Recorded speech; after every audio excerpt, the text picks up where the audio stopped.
Hello hello കുട്ടികളെ, friends, കൂട്ടുകാരികളെ, എല്ലാവരും കൂടെ വായോ, നമുക്കൊരു ചക്കയട ഉണ്ടാക്കാം. അതിന് ഞാൻ ഒരു നെയ്യ് ഒഴിച്ചു, ഒരു സ്പൂണ് മതി. എന്നിട്ട് നമുക്ക് ഒന്ന് ഇതായി കഴിയുമ്പോഴത്തേനും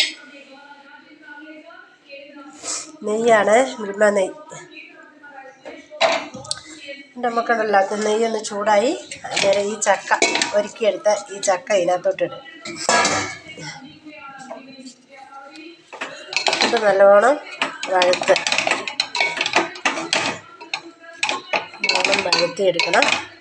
വരിക്ക ചക്കയാണ്, നെയ്ക്കകത്തിരുന്ന് ഇതാകട്ടെ. പിന്നെ ഞാൻ അടുത്ത കാണിക്കാം കേട്ടോ. ഇനി കാണിക്കുന്നത് അതുണ്ടാക്കേണ്ട ഇല. നിങ്ങൾക്ക് ആർക്കും അറിയില്ലെന്ന് തോന്നുന്നു. ഞങ്ങളുടെ നാട്ടിലുള്ളവർക്കെല്ലാം അറിയാം, പുറത്തുള്ളവർക്ക് അറിയില്ലെന്ന് തോന്നുന്നു. വട്ടയില എന്ന് പറഞ്ഞാൽ വട്ടയില അറിയില്ലേ, വട്ടയില. ആ ഇലയിലാണ് നമ്മളിന്ന് ഉണ്ടാക്കുന്നത്. കാണിക്കാം കേട്ടോ. പിന്നെ അതിന് വേണ്ടത് ഒരു മുറി തേങ്ങ, ഒരു കഷ്ണം വെല്ലം, കുറച്ച് ചെറുജീരകം, 2-3 ഏലക്ക. ഇത്രയും സാധനം വേണം. പിന്നെ ഒരു ഗ്ലാസ് പുട്ടുപൊടി, നമ്മുടെ റേഷൻ കടയിൽ കിട്ടുന്ന ആട്ട 1 ഗ്ലാസ്, 2 ഗ്ലാസ്സൊക്കെ. ഇനി ബാക്കി കാണിക്കാം. നമ്മൾ ചക്ക നല്ലോണം വാടിക്കഴിഞ്ഞു. ഇതൊന്ന് തണുക്കട്ടെ. തണുത്ത് കഴിഞ്ഞിട്ട് നമുക്ക് മിക്സിയിലിട്ട് അടിക്കണം. ഓക്കെ, ചട്ടി ചൂടാ, ഇച്ചിരി തണുത്തു. നമ്മുടെ ചക്ക മിക്സിയിലിട്ട് കഴിഞ്ഞു. അതിനകത്ത് തന്നെ ഈ ഏലക്കയും ജീരകവും കൂടെ നമുക്ക് ഇതിനകത്തോട്ട് ഇടാം കേട്ടോ. ഞാൻ വൃത്തിക്ക് അടിച്ചെടുക്കട്ടെ. നമ്മുടെ വെല്ലം ഇടിച്ച് പൊടിച്ചു, അതും കൂടെ ഈ ചക്കയ്ക്കകത്തോട്ടിട്ട് ഞാൻ അരയ്ക്കാം കേട്ടോ. ചക്ക അരച്ചു, ഈ കോലത്തിൽ അരച്ചെടുത്തു കേട്ടോ. പിന്നെ ബാലൻസിന് വേണ്ടി ശകല ഉപ്പ് ചേർക്കണം. പിന്നെ നമ്മുടെ ചെരുവി വെച്ച് ഒരു മുറി തേങ്ങ ഇടണം. പിന്നെ ഗോതമ്പിൻ്റെ പൊടി, സ്റ്റീൽ ഗ്ലാസ്സിനാണ് ഞാൻ എടുത്തിരിക്കുന്നത്, 1 ഗ്ലാസ് ഗോതമ്പ് പൊടി. പിന്നെ പുട്ടുപൊടി 1 ഗ്ലാസ്. പുട്ടുപൊടി എന്തിനാണ് അധികം ഇടുന്നതെന്ന് വെച്ചാൽ ഈ ചക്കയുടെ വെള്ളം നല്ല ടൈറ്റായിട്ടിരിക്കും, അതിന് വേണ്ടിയാട്ടോ. ഇനി കുഴച്ച് പരത്തുന്ന കാണിക്കും. നമ്മളെ മാവ് കുഴച്ചു, ഈ കണ്ടീഷനിൽ കുഴയ്ക്കണം, നല്ല ഇതിൽ.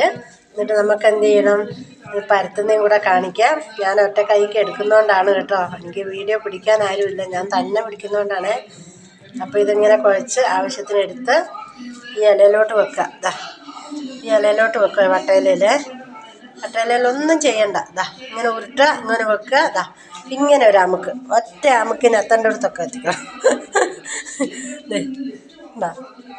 അപ്പം മൊത്തം പരത്തി ഞാൻ ഇടാ കാണിക്കാവേ. നമുക്കിങ്ങനെ അടുക്കി വെക്കാം. അപ്പച്ചമ്പ് എടുത്തിട്ട് അതിനകത്ത് ഇങ്ങനെ അടുക്കാം. ഈ വട്ടയില അട. ഓക്കെ, അങ്ങോട്ടും ഇങ്ങോട്ടും എടുക്കണം. നല്ല ആവി ശരിക്കും വന്ന് കയറുള്ളൂ കേട്ടോ.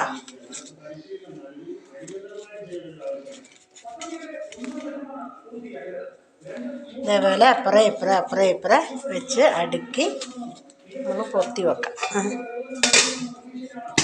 പൊത്തി വെച്ചിട്ട് എന്താക്കാം, നമുക്കതിനെ അടുപ്പേൽ വെക്കാം. അടുപ്പേൽ വെച്ചതിന് ശേഷം കാണിക്കാം. ഓക്കെ, അവിടെ ഇരുന്ന് വേഗട്ടെ, വെന്ത് കഴിയുമ്പോൾ ഞാൻ കാണിക്കാം. നമുക്ക് നമ്മുടെ അട ഒന്ന് തുറന്ന് നോക്കാം. ഇത് നല്ല ഫസ്റ്റായിട്ട് വെന്തിട്ടുണ്ട് കേട്ടോ. നല്ല ചൂടാ, നല്ല ഫസ്റ്റായിട്ട് വെന്തിട്ടുണ്ട്, നല്ല അടയായിട്ട് കിട്ടിയിട്ടുണ്ട്. നമുക്കൊന്ന് ടേസ്റ്റ് ചെയ്ത് നോക്കാം. ഞാൻ തന്നെയാണ് ടേസ്റ്റ് ചെയ്യുന്നത്. സൂപ്പർ. എല്ലാവരും ഇങ്ങനെ ഒന്ന് ഉണ്ടാക്കി നോക്കണം. ഈ ഇലയുടെ പ്രത്യേകത എന്ന് പറഞ്ഞാൽ എന്നാ വെച്ചാൽ നല്ലൊരു ചൊവയാണ്, ഭയങ്കര ടേസ്റ്റുള്ള ഒരു ചൊവയാണ് ഈ വട്ടയിലയുടെ ചൊവ.